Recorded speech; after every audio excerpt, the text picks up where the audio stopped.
Voici de retour. Bienvenue à tous et à toutes. Et en autant qu'on ne voit pas la pub. Et donc, je cède maintenant la parole au député de Rousseau, qui dispose d'environ 10 minutes. Merci, M. le Président. Rebonjour, chers collègues. Content d'être avec vous autres pour recommencer cet après-midi. Toujours sur la réaction au discours du budget. 7. Merci, M. le Président. Donc, peut-être, M. le ministre, M. le Président, je discuterai avec le ministre d'Habitation cet après-midi. Le logement, on sait qu'il y a évidemment des enjeux de croissance démographique, évidemment liés à l'immigration. On a un manque d'unités de logement, ce qui évidemment, donc, ça s'applique par une réduction de l'offre, ce qui entraîne généralement une augmentation du prix des loyers. Et on a décidé, en fait déjà depuis un moment, mais on continue de le faire cette année encore davantage, d'intervenir sur plusieurs fronts. En regardant le budget, je regardais la construction de logements abordables, l'adaptation des logements qui existent déjà et de l'autre côté, les sous en supplément au loyer là, pour les gens qui ont besoin d'un coup de main pour aider les loyers. Donc, pour ce qui est de construire ce qui existe présentement comme fonds disponible pour la construction, pour amener plus d'unités, il y a différents programmes. Je ne peux pas vous faire entrer en détail dans les programmes, mais est-ce que des entreprises privées peuvent décider, peuvent compter sur le gouvernement pour avoir de l'appui pour construire des logements supplémentaires? Parce qu'on a besoin de portes. On n'a pas besoin seulement de logements abordables, parce que, comme je le disais tantôt, plus il y aura d'offres, plus les coûts devraient être appelés à être réduits. Donc, voilà. Est-ce qu'avec les privés, on est capable de faire quelque chose pour construire du logement? Puis après ça, je reviendrai avec d'autres questions complémentaires, s'il vous plaît. Oui. Merci pour la question. D'abord, allons-y avec les statistiques sur les mises en chantier en 2024, parce qu'on sait qu'il y a eu un débat philosophique lorsque le gouvernement fédéral a annoncé qu'il était prêt à ne pas percevoir la TPS sur la construction d'un nouveau logement, pour la location. Tout le monde nous a demandé de s'harmoniser. Et nous, on a dit, non. On ne veut pas faire ça. On préfère garder notre argent pour intervenir directement avec le fédéral dans le cadre du fonds pour accélérer le logement. Mais comme les finances publiques sont limitées, on ne voulait pas se priver des revenus de TVQ et en plus dépenser de l'argent. Alors, c'est un peu une expérience, un laboratoire intéressant parce que l'Ontario a enlevé sa TPS TVQ et les mises en chantier en Ontario sont à peu près en baisse ou neutre pour l'année et elles ont augmenté significativement au Québec. Donc, c'est important d'expliquer à tous que la fiscalité, c'est puissant, il y a des pouvoirs, mais c'est pas parce qu'on baisse une taxe là, que les mises en chantier explosent. Alors, nous n'avons pas baissé la taxe provinciale, l'Ontario l'a fait, et le Québec a eu beaucoup plus de mises en chantier que l'Ontario. Je tiens à dire ça. Ce n'était pas votre question. Votre question, c'est est-ce qu'on a des outils pour intervenir avec le secteur privé? Et oui, la ministre du Logement a travaillé d'arrache-pied pour avoir un nouveau fonds qui va permettre des interventions. Je cherche le paragraphe qui parle de ce fonds. Voilà, page C50. Alors, on voit à la page C50, il y a un tableau des logements qui sont en construction au Québec. Alors, nous, on a mis, grosso modo, depuis que nous sommes au pouvoir, 6,8 milliards en logements. C'est un dossier qui est prioritaire, puis c'est un dossier qui s'est avéré difficile. C'est-à-dire que les taux de vacances ont baissé post-pandémie. Il Il y a eu une forte augmentation de la population, ça a mis de la pression.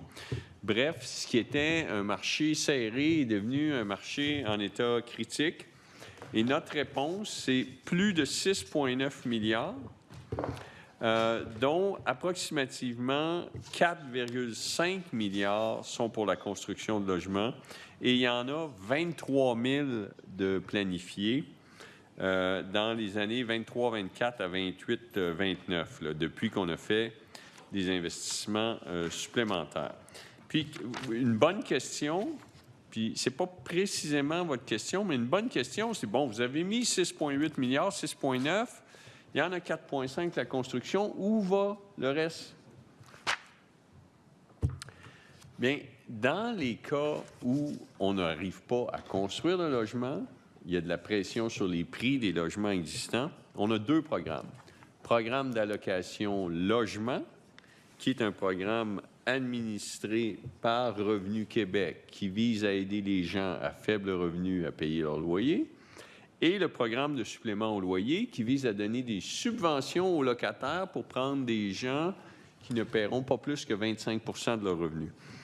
Eh bien, saviez-vous, Monsieur le Président, que en 2021-2022, 96 000 ménages bénéficiaient soit du programme allocation logement, soit du programme supplément au loyer, et qu'en 2025-2026, ce sera 179 000, Monsieur le Président. Alors, en attendant de réussir à construire plus, support pour payer des loyers qui, oui, les prix augmentent. Mais on ne le dit pas assez, ça, que ces 2 programmes-là aident près de 180 000 ménages. Bon, les outils du privé, là, la ministre de l'Habitation, je lui donne énormément de crédit parce que ça fait à peu près 2 ans qu'elle travaille là-dessus. Et elle nous dit que l'utilisation de nouveaux outils financiers sera encadrée par le programme de financement en habitation de la Société d'habitation du Québec. Ces outils prendront notamment la forme de garanties de prêts et de prêts à conditions avantageuses et pourront aider à compléter le financement de projets d'unités abordables et non d'unités de logements sociaux. Parce qu'un logement social peut être une unité abordable avec un supplément de loyer ou une allocation logement. Oui, bien, alors on peut faire des logements sociaux dont le loyer est à faible coût, ou on peut avoir des logements abordables dont le loyer est difficilement abordable pour des gens à faible revenu. Donc, on combine un programme d'allocation au logement ou un programme de supplément au loyer avec un logement abordable pour faire un logement dit social, mais abordable avec un supplément.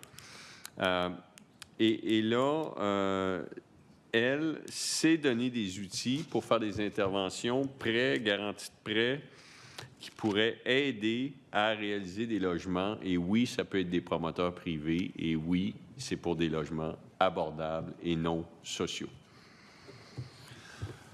Monsieur le ministre, est-ce qu'on prévoit aussi dans ce budget-là, puis j'imagine c'est peut-être le secteur qui pourrait me répondre davantage, mais vous avez sûrement l'information, là, au niveau de la productivité, comment on peut faire pour en sortir plus de terre? Là? Y a-t-il des techniques pour réussir? On sait que la clé, hein, c'est correct de donner des sous pour payer, compenser une partie du loyer, mais à partir du moment où il y aura du logement en masse de disponible, bien, normalement, les prix devraient diminuer et ça devrait être plus accessible pour tout le monde. Donc, est-ce qu'on a quelque chose à ce niveau-là, s'il vous plaît?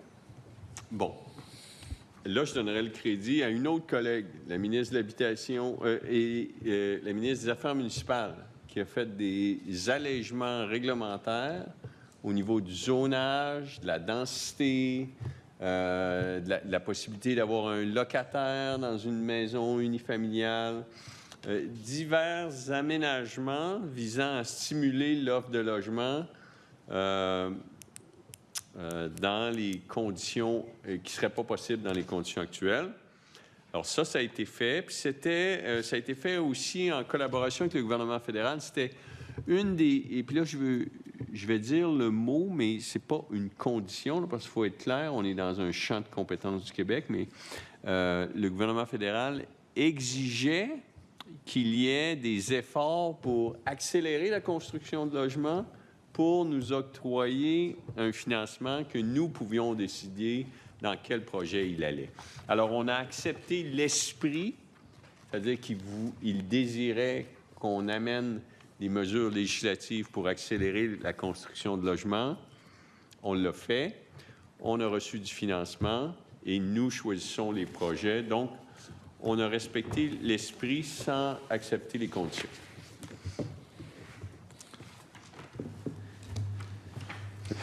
Regardez, je pense pour ce bloc-là, pour habitation, j'aurais fait le tour, Monsieur le Président. Très bien.